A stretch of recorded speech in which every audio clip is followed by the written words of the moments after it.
네, 안녕하세요. 2020년 9월 29일 화요일 별이 빛나는 밤에 책 읽어주는 남자 별밤 책나입니다. 오늘은 다나카 시게기 내가 들어보지 못해서 아이에게 해주지 못한 말들입니다. 구독과 좋아요, 댓글은 저 별밤 책남에게 아주 큰 힘이 된답니다. 시작하며 아이를 사랑으로 대하지만 무심코 상처 주고 마는 부모님들에게 시작하기 전에 우리가 어렸을 때 자주 보던 TV 만화 영화를 떠올려 볼까요? 아기 공룡 둘리, 달려라 하니, 빨강 머리엔, 은하철도 999 생각나시나요? 조금 더 기억을 끌어내서 그 만화 영화의 주인공을 생각해 보세요. 아기 공룡 둘리의 둘리, 달려라 하니의 하니, 빨강 머리엔의 N, 은하철도 999의 철이 중. 당신은 어떤 캐릭터를 좋아하나요? 내 아이가 저렇게 자라면 좋겠다고 생각한 캐릭터가 있나요? 모든 주인공이 주어진 환경에서 최선을 다해 열심히 살았지만 그 중에서도 빨강머리엔을 선택하는 부모들이 많을 것 같습니다. 상상력이 풍부하고 어떤 어려움도 긍정적인 생각으로 이겨내는 밝은 N의 모습에서 아이다운 천진난만함과 순수하고도 강한 에너지, 사랑스럽고도 자유로운 사고가 보이기 때문입니다. 그럼 당신의 아이는 지금 어떤가요? 아이다운 천진난만함과 에너지를 마음껏 펼치고 살고 있나요? 그런 아이를 당신은 어떤 마음으로 대하고 있나요? 아이 본연의 모습으로 살아가길 바라면서도 불안한가요? 저는 심리학을 전공한 의사이자 내 아이의 아빠입니다. 내 아이들 중 셋은 이미 독립해 자기 삶을 꾸려가고 있습니다. 저는 비록 정신과 의사로서의 임상 경험과 개구쟁이 내 아이들을 키우는 과정에서 배우고 느낀 경험을 바탕으로 아동 상담을 해왔으며 그 아이들의 부모님도 함께 상담하고 있습니다. 지난 20년간 5,000회 이상 가족 상담을 하고 15년 넘게 매주 아이들을 위한 놀이 모임을 운영하며 느낀 것이 있습니다. 아이의 미래상을 규정하고 부모가 해야 할 역할을 부여한 다음 그것을 이루기 위해 살아가는 부모들이 너무 많다는 것입니다. 그리고 더 잘하려고 노력하는 부모일수록 육아를 힘들어하고 끊임없이 걱정하고 불안해한다는 것입니다. 그러다 보니 부모는 육아에서 즐거움을 찾지 못하고 아이는 부모의 눈치를 보느라 힘들어합니다. 사실 저도 부모 눈치를 보는 아이였습니다. 대학학원에서 인지심리학과 뇌과학을 연구한 뒤 임상심리사 자격증을 따고 상담 공부를 하면서야 비로소 제 마음을 들여다볼 수 있었습니다. 그때 깨달은 것이 제가 어릴 때부터 부모를 기쁘게 하기 위해 알게 모르게 똘똘이 역할을 연기하면서 살아왔다는 사실입니다. 내가 원하는 것을 자유롭게 발산하며 산 것이 아니라 부모의 기준에 맞춰 살았던 것이지요. 그걸 깨달은 이후 저는 제 마음을 정직하게 마주하고자 노력했습니다. 그리고 제 아이는 그렇게 키우지 말자고 스스로에게 다짐했습니다.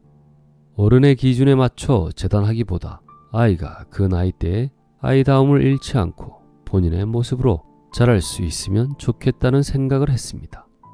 그래서 아이들을 키우면서는 저의 편견이나 세상에 속박 없이 있는 그대로를 보고자 노력했습니다. 그랬더니 아이를 키우는 것이 즐거운 일상이 되었고 아이들의 행복한 마음이 눈에 들어왔습니다. 완벽한 아이로 키워야 한다는 부담을 덜고 편한 마음으로 육아를 해도 된다는 확신도 생겼습니다. 최고의 환경, 완벽한 삶이란 부모의 허상입니다. 처음 아이들을 상담실에 만날 때 저는 약간의 편견이 있었습니다. 아이들의 문제는 부모에게서 비롯된다는 편견 말이죠. 성인이 아닌 아이들의 상담은 반드시 부모 상담이 병행됩니다. 아이는 부모로부터 매우 큰 영향을 받고 자라니까요. 우울증을 겪는 아이부터 자해하는 아이, 집에 틀어박혀 나오지 않는 아이, 무기력이 빠진 아이 등 마음이 아픈 아이들을 만나기 전에 저는 아이들의 부모들에게도 문제가 있지 않을까 생각도 잠시 했습니다. 그러나 막상 상담실에서 만난 부모들은 매우 평범했습니다. 도리어 아이를 잘 키우고자 하는 마음이 매우 크고 아이가 너무 소중해서 어떻게 다뤄야 할지 모르는 부모들이 더 많았습니다. 그런 부모들은 이런 질문을 자주 합니다. 어떻게 해줘야 아이가 행복한 삶을 살 수 있을까요? 제가 육아를 잘못해서 내 아이가 불행해지면 어떡하죠? 어떻게 하면 아이를 올바른 방향으로 이끌 수 있을까요? 그런 부모들은 아이에게 완벽한 환경을 마련해주고 싶은 욕구가 컸고 학업, 인성, 감성 발달, 뇌발달 등 뭐 하나 빠지지 않게 최선을 다해주고 싶어 했습니다. 그런데 웬일인지 아이는 의욕이 없고 입을 꾹 다문 채 점점 멀어져 가는 것이었죠. 저도 제 아내도 첫 아이를 키울 때는 그랬습니다. 의사인 저도 너무 불안해서 책과 인터넷 등으로 각종 전문 정보를 얻고 주변에 물어보기도 했지만 그럴수록 압박감만 늘어나더군요. 조금만 다르게 생각합시다. 최고의 환경을 제공한다 해도 그것은 부모 기준에서 최고일 뿐 아이의 생각은 다를 수 있지 않을까요? 아이의 부족한 점을 발견하고 부지런히 메워준다고 해서 아이가 완벽한 사람이 되는 것도 아닙니다. 아니, 최고의 환경, 완벽한 삶이란 그저 우리의 환상입니다. 오히려 그런 목표를 지니고 있으면 아이를 키우는 게 과제의 시간이 되고 맙니다. 하지만 아이가 본인의 타고난 모습대로 자라나도록 인정한다면 다음에는 어떤 모습을 보여줄까? 이 일을 기회로 무엇을 스스로 배웠을까를 기대하며 성장을 지켜볼 수 있습니다. 그러면 육아가 실패할까 불안하지 않을 뿐더러 다음 단계에 대한 기대감이 커집니다. 부모가 이리저리 조종하지 않아도 잘 자라는 아이를 보면 우리 애는 혼자서도 어떻게든 성장하는 힘이 있어 라는 믿음이 생겨납니다. 그렇게 아이를 바라보면 아이가 신기하게도 부모의 믿음을 알아차립니다. 자기 스스로 세상을 살아가는 힘과 자신감, 자존감을 키워갑니다. 사랑한다는 핑계로 상처를 무심코 대물림하지 마세요. 그럼 어떻게 노력하면 될까요? 제가 상담실에서 만난 많은 부모들이 아이에게 일부러 못되게 굴지는 않습니다. 다만 아이를 잘 키우고 싶고 바르게 키우고 싶은 마음은 큰데 방법이 잘못돼서 무심코 상처를 주고 그것이 쌓이고 쌓여 아이와의 관계가 어그러지고 만 경우가 많습니다. 이유는 간단합니다. 지금 아이를 키우는 부모 세대는 그들의 부모로부터 따뜻한 말을 듣고 자란 경험이 적었습니다. 먹고 살기 바쁜 부모들은 아이의 마음을 하나하나 돌보기 힘들었고 또 자녀 교육에 대한 연구도 많이 이루어지지 않았던 시절이라 정보도 적었지요. 그래도 부모들이 어렸을 때는 형제 자매도 많고 친척 이웃 등 정을 나눌 대상이 많았습니다. 그러나 지금 아이들은 풍요로운 세상에서 외롭게 자랍니다. 가정 외에서 깊이 교류할 상대는 초등학교 입학한 이후에나 서서히 친구를 만들며 생겨납니다. 그마저 예전만큼 몸을 부딪히며 놀 기회가 현저히 적습니다. 그렇기에 요즘 아이들에게는 부모가 매우 큰 영향을 줍니다. 우리가 부모로부터 받은 상처를 무심코 대물림한다면 아이에게는 매우 큰 상처가 될 수 있습니다. 이렇게 말씀드리면 저는 우리 부모님과 달라요. 사랑을 듬뿍 주고 있다고요. 라고 억울해하시는 분들이 많아요. 요즘 부모님들이 자녀를 사랑하지 않는다는 말이 아닙니다. 아이를 사랑해서 은근히 통제하든가 아이가 아이 본연의 모습대로 자랄 수 있도록 기다려주는가의 차이입니다. 아이를 바르게 키우려고 애쓰는가 아니면 아이가 스스로 성장할 힌트를 주는가의 차이입니다. 보통 전자의 경우가 많습니다. 친절하고 은근하게 아이가 성장할 기회를 빼앗고 계신 건 아닌지 돌아봐야 합니다. 아이와 사이가 좋다고 여기지만 아이가 은근히 보내는 SOS 신호를 읽지 못하고 위험 상황에 방치하고 있는 분들도 있습니다. 이 책에서 제가 하고 싶은 이야기는 두 가지입니다. 첫째, 아이에게서 본연의 천진난만함과 에너지를 빼앗지 않으면서 아이를 키우는 방법을 깨달으면 좋겠습니다. 아이는 원래 에너지가 넘치는 존재입니다. 이 에너지만 있다면 아이 스스로 행복해지는 방법을 찾아갑니다. 둘째, 육아는 그 자체가 목적이나 수단이 아니므로 아이와 함께하는 매 순간이 행복이어야 합니다. 이 두 가지를 찾을 수 있도록 이 책에서는 일상에서 활용할 수 있는 대화법을 정리했습니다. 아이와 자주 겪게 되는 27가지 상황을 제시하고 그 순간에 부모가 무심코 상처 주는 말과 아이를 따뜻하게 감싸고 성장시키는 말을 대비해서 소개합니다.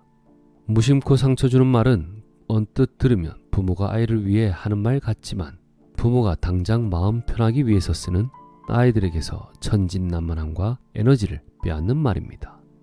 그러나 아이를 따뜻하게 감싸고 성장시키는 말은 아이의 행복한 자립을 지지하는 말로 아이에게서 천진난만함과 에너지를 이끌어내고 부모의 마음도 편안하게 해줍니다. 부모마다 처한 상황이 달라서 가장 적합한 육아 솔루션 역시 집집마다 다르겠지만 이 책을 통해 완벽한 육아에 대한 부담을 덜어도 된다, 아이를 엄하게 대하지 않아도 괜찮다는 것만은 깨닫기를 바랍니다. 그리고 아이를 이렇게 대해도 되는구나 하고 느껴서 육아에 대한 걱정과 불안을 조금이라도 줄이면 좋겠습니다. 아이에게 필요한 건 좋은 환경보다 자기 긍정감입니다. 아이는 부모의 감정을 빠르게 읽습니다. 부모가 걱정하고 불안해하면 아이는 괴롭고 부모가 행복하면 아이는 안심합니다. 그러니 부모는 더더욱 육아를 즐겨야 합니다. 부모가 육아를 즐겁게 하면 아이는 자신의 존재를 긍정적으로 인식합니다. 엄마 아빠는 있는 그대로의 나를 소중히 여기셔. 엄마 아빠는 내가 존재하는 것만으로 행복하다고 생각해. 자기 긍정감은 자존감의 토대가 되며 차곡차곡 자존감을 쌓는 것은 행복을 위한 저축과도 같습니다. 긍정적 자기 확신은 힘든 일이 생겨도 나는 어떻게든 이겨낼 수 있다는 마음을 키워 아이가 인생을 살아가면서 무수히 맞닥뜨릴 위기에서 아이를 지탱해주는 보물이 됩니다. 성적이나 학력보다 훨씬 중요하고도 강력한 능력이지요. 머리로는 아이에게 어떻게 대해야 할지 알고 있지만 막상 아이와 생활하다 보면 행동으로 옮기기가 힘들 때가 있지요. 그럴 땐 어떻게 해야 하느냐고 묻는 부모들에게 저는 이렇게 생각하라고 권합니다. 지금은 내 곁에서 떼쓰고 울고 있지만 눈 깜짝할 사이에 자라서 자기 세계로 나갈 거야. 그러면 더 이상 이런 모습을 못 보겠지? 아이가 부모에게 의지하는 지금을 소중히 여기길 바랍니다. 불과 몇 년 뒤면 아이가 아빠 엄마 하고 부르며 도움의 손을 내밀었던 날들을 그리워하게 될 것입니다. 지금이야말로 아이에게 애정을 쏟아야 할 때이며 힘든 순간들을 행복한 순간으로 바꿀 수 있는 때입니다. 아이를 따뜻하게 감싸고 성장시키는 말을 아이에게 건넨다면 충분히 할 수 있습니다. 이 책과 함께 육아가 지금보다 훨씬 편하고 행복해지길 바랍니다. 아이가 처음 만나는 세상은 바로 부모입니다. 부모가 어떻게 하느냐에 따라 세상을 믿을 만한 곳으로 여기기도 하고 불안한 곳으로 여기기도 합니다. 또한 자기 자신에 대한 이미지도 만들어갑니다. 부모가 아이를 관심 있게 살피고 따뜻하게 감싸면 아이는 스스로 긍정적으로 생각합니다. 부모가 아이를 무관심하고 차갑게 대하면 아이는 스스로 무가치하게 여깁니다. 그러니 아이가 자기 자신을 긍정적으로 느낄 수 있게 말을 걸어주세요. 병원 진료나 주사를 무서워할 때 무심코 하는 말, 울지 말고 씩씩하게 참자. 자기 긍정감을 키워주는 말, 아팠지? 씩씩하게 잘 참았어? 병원에 가면 우는 아이들이 많습니다. 의사나 간호사가 세심하게 신경을 써주지만 예방접종이나 치과 진료를 위해 병원을 여러 번 오가다 보면 아이의 마음속에 병원은 무서운 체험이라는 공식이 생겨버립니다. 내 아이가 병원에서 울고불고 하면 부모들은 심란합니다. 한 해 한 해 지날수록 병원에서 우는 횟수가 줄어들 걸 알지만 막상 병원 대기실에서 우리 아이보다 훨씬 어린아이가 의젓하게 앉아있는 모습을 보면 우리 애는 왜 이럴까 하는 생각이 들면서 애가 타기도 합니다. 그래서 진료받을 때마다 큰 소리로 우는 지금의 좋지 않은 모습을 어떻게 울지 않고 진료받기에 보기 좋은 모습으로 바꿀 수 있을까를 고민하고 부모인 내가 어떻게든 해결해야 한다고 마음을 먹습니다. 그러나 그렇게 생각할수록 더 초조해집니다. 오히려 이 아이가 병원에서 의젓하게 진료받는 건 언제쯤일까라고 기대하면서 즐겁게 기다리자고 마음먹으면 편해집니다. 한 엄마가 자신의 경험을 들려주었습니다. 4살짜리 아들 경호가 비염이 있어서 자주 이비인후과에 다니는데 병원에 가는 날이면 집에서부터 울먹울먹 한다고 합니다. 병원 대기실에서는 애니메이션과 DVD를 보면서 기분 좋게 놀다가도 이름이 불리는 순간 싫어! 하며 울면서 결국 엄마가 안고 진료실에 들어간다고 합니다. 의사 앞에서도 뻗대는 바람에 간호사와 엄마가 붙잡고 있어야 목과 코의 진찰을 받을 수 있다고 했습니다. 경호보다 2살 많은 딸도 비염 때문에 자주 이비인후과에 갔지만 딸은 2살 때부터 전혀 울지 않았답니다. 엄마는 너무나 다른 남매의 모습에 매번 당황한다고 했습니다. 그런데 어느 날 간호사의 한마디가 엄마의 마음을 위로해 주었습니다.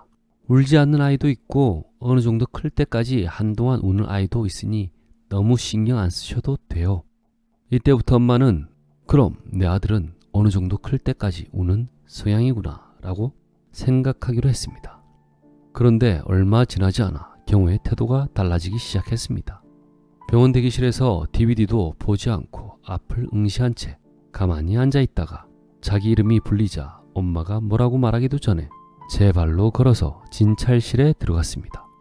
진찰을 받을 때는 의사가 아 하자 스스로 입을 벌렸습니다.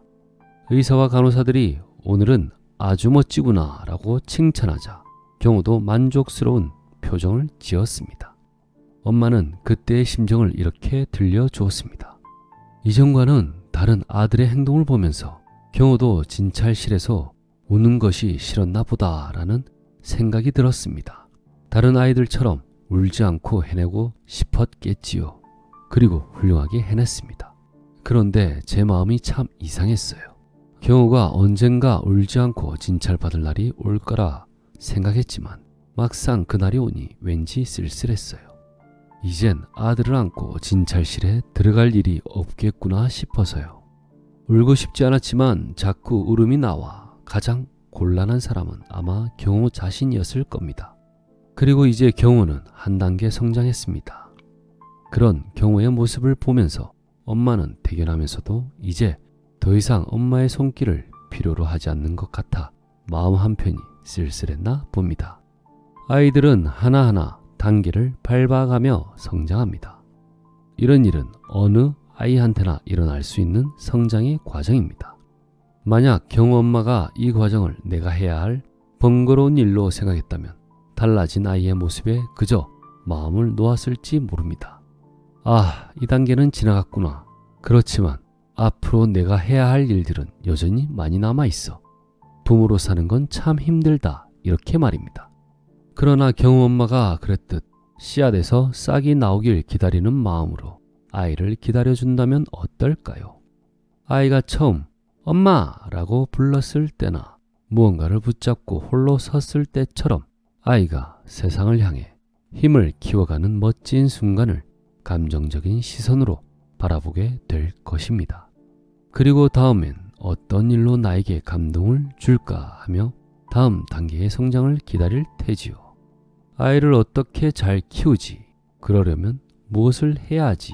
하는 부담과 걱정은 뒤로 미루고 아이의 성장과 아이 스스로 이루어내는 것들을 즐거운 마음으로 기다려야지 하는 자세로 아이와 함께하면 육아의 어려움은 줄어들고 기쁨은 더욱 커질 것입니다. 그리고 앞으로 펼쳐질 여러 장면에서 이 아이는 어떻게든 해낼 것이다 라는 믿음이 차곡차곡 쌓일 것입니다. 그렇게 부모가 믿음과 기대의 시선을 보내면 신기하게도 아이들은 그에 응답하듯 세상을 살아갈 힘을 쑥쑥 키웁니다. 양치질하기 싫어할 때 무심코 하는 말, 이를 안 닦으면 충치가 생겨. 자기 긍정감을 키워주는 말, 이 닦는 걸 너무 싫어하니 난감하네. 3살 된 수빈이는 매일 저녁 아빠와 이를 닦내 만회하며 힘겨루기를 합니다. 원래 수빈이의 아빠는 아이의 양치질을 크게 신경 쓰지 않았습니다. 그런데 6개월쯤 전에 아이의 치아 검진차 치과에 갔다가 대기실 벽에 걸린 포스터를 본 뒤로 아이의 양치질에 집착하고 있습니다. 아빠가 치과에서 본 포스터에는 이런 글귀가 적혀 있었습니다. 아이의 충치는 부모의 책임입니다. 수찬이는 원래 이 닦기를 싫어하진 않았습니다. 그런데 아빠가 어느 날부터 양치질을 잘했는지를 집요하게 확인하고 조금이라도 늦게 양치질을 하면 다그치니, 늦게 양치질을 하면 다그치니 양치질이 싫어지고 아빠에 대한 반발심까지 생겼습니다. 그래서 이젠 아예 나중에 할래 라고 말하거나 아직 양치질을 안 했으면서 벌써 닦았어요 하고 거짓말을 합니다. 아빠와 딸의 입장이 이렇게 다르다 보니 저녁마다 양치질을 둘러싼 아빠와 딸의 신경전이 그치질 않았습니다. 처음에 아빠는 이를 닦지 않으면 더 이상 간식은 못 먹게 할 거야 라는 채찍과 이를 닦으면 놀이공원에 데리고 갈게 식의 당근 정책을 썼습니다. 그러나 그 방법도 효과가 떨어져서 요즘은 양치질 하기 싫다며 울부짖는 수빈이를 억지로 바닥에 눕히고 양발로 아이의 양손을 제압한 다음 입을 벌려서 이를 닦아주곤 합니다. 찬호의 부모가 찬호의 폭력적인 성향에 대해 상담차 찾아왔습니다. 찬호가 어린이집에서 다른 아이를 때리거나 물건으로 내려치는 행동을 자주 한다고 했습니다. 이런저런 이야기를 나누다 보니 이 부모 역시 상당히 강압적으로 아이의 양치질을 관리하고 있었습니다. 저는 아이를 억지로 붙들고 이를 닦아주는 행위를 그만두라고 조언했고 얼마 뒤 찬호의 폭력성이 잦아들었다는 연락을 받았습니다. 찬호는 어린이집에서 왜 그랬을까요? 정확한 사정은 잘 모르겠지만 찬호의 폭력성은 부모에게 억눌린 채 억지로 양치질을 당하는 자기를 구해달라는 신호가 아니었을까요? 가끔 이를 안 닦아도 생명이 위태롭진 않습니다. 부모들은 왜 이렇게 양치질에 집착할까요? 물론 양치질을 잘해서 충치를 예방하면 좋은 일이지만 한편으로는 양치질을 잘 안 한다고 해서 큰일이 생기는 것도 아닌데 너무 유난 떠는 건 아닐까 하는 생각도 하게 됩니다. 저의 경우 어렸을 때도 그리고 커서도 양치질을 꼬박꼬박 하지는 않았지만 별일 없이 살고 있거든요. 우리 집에 내 아이들도 그렇게 키웠습니다. 아이들은 어렸을 땐 이 닦기를 좋아하는 아이도 있고 귀찮다며 닦지 않는 아이도 있었습니다. 특히 막내는 치약 냄새는 물론이고 칫솔의 촉감을 싫어해서 초등학생이 될 때까지 제대로 이를 닦지 않았습니다. 어린이집에선 어떻게든 참고 이 닦는 신용만 한 모양인데 그런데도 충치는 없었습니다. 오히려 셋째는 이를 잘 닦았지만 충치가 생겼습니다. 아이들은 이를 닦지 않아도 충치에 걸리지 않는다던가 닦기 싫다고 하면 안 닦게 해도 된다는 말을 하려는 것이 아닙니다. 양치질은 아이가 익혀야 할 습관이지만 하기 싫다고 울부짖는 아이를 힘으로 제압하면서까지 시켜야 할 정도로 절실한 일은 아니라는 말을 하고 싶은 것입니다. 이럴 때 가장 좋은 방법은 아이가 양치질을 안 할 경우 얻을 수 있는 이익과 손해를 따져서 더 나은 쪽을 선택하는 것이겠지요. 예방접종도 아이를 움직이지 못하게 꽉 붙들고 하는 일 중 하나입니다. 아이가 지극히 싫어하는 일이지만 발버둥을 칠 때 주사를 놓으면 위험한 일이 벌어질 수도 있고 주사를 놓지 않을 경우 감염병에 걸릴 수 있는 위험성을 고려하면 어떻게든 예방접종은 해야 하기 때문입니다. 그러나 양치질은 예방접종과는 조금 다릅니다. 양치질을 안 할 경우에 벌어질 일의 위험성이 싫다는 아이에게 완력을 써야 할 정도로 크지 않습니다.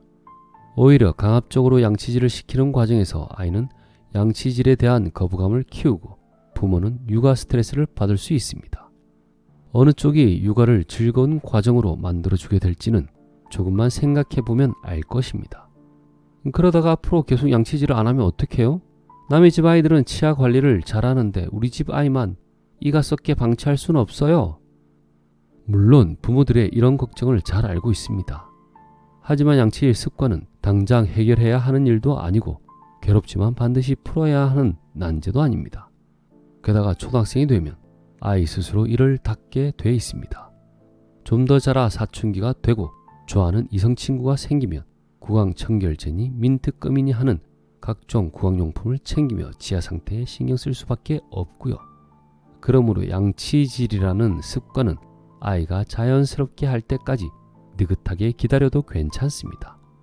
아이가 양치질을 잘 안 하면 꼭 바로 잡아야 해 라고 생각할 것이 아니라 우리 아이는 이 닦는 걸 너무 싫어해 라고 가볍게 웃어넘기면 좋겠습니다. 훌륭하게 완벽하게 키우지 않으면 하는 마음에 쫓기다 보면 고작 이 닦기 하나 때문에 안달하고 고민하느라 아이도 부모도 괴로워질 수 있습니다. 아이가 자라는 과정에서 아이도 부모도 다양한 일을 겪습니다. 아이는 어떤 부분은 빠르게 성장하는 반면 도통 자라지 않는 부분도 있습니다. 분명한 것은 아이가 겪는 이 모든 과정이 그 자체로 보물과 같은 체험이라는 사실입니다. 그러니 아이가 양치질을 안 한다며 문제 삼을 것이 아니라 아이의 조금 더딘 성장을 지켜볼 여유가 없는 자신의 마음을 알아차리길 바랍니다.